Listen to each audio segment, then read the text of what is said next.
Hello යාළුවනේ ඩීපෝඩි කැටපිල dose එක ගැන ඔපරේටින් සිස්ටම් ගැන චූටි හැඳින්වීමක්.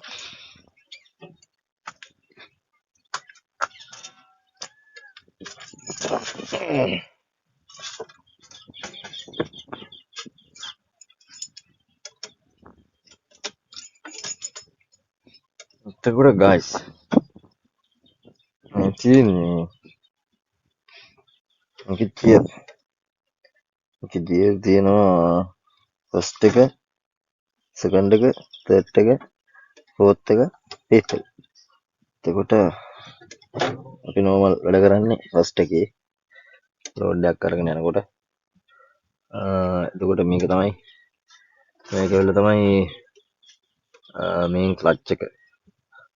හරිද? මේන් ක්ලච් එක. එතකොට වම් පැත්ත ගත්තාම මේන් ක්ලච් එක තියෙනවා.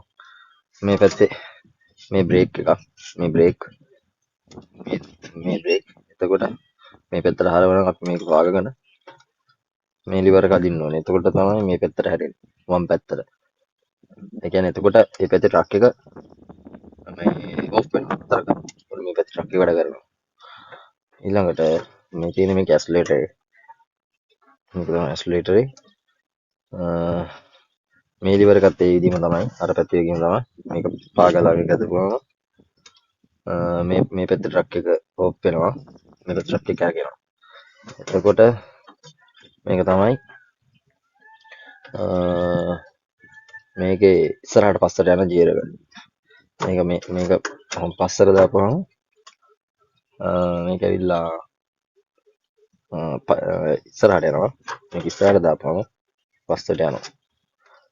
එතකොට ඊට අමතරව මේ ලිවර් එක තමයි මේකේ මේන් ජැක් එක. ඉස්සරහට උස්සන්න පස්සට බ්ලේඩ් එක ඉස්සෙල්ලා පාත් වෙන්නේ මේකේ.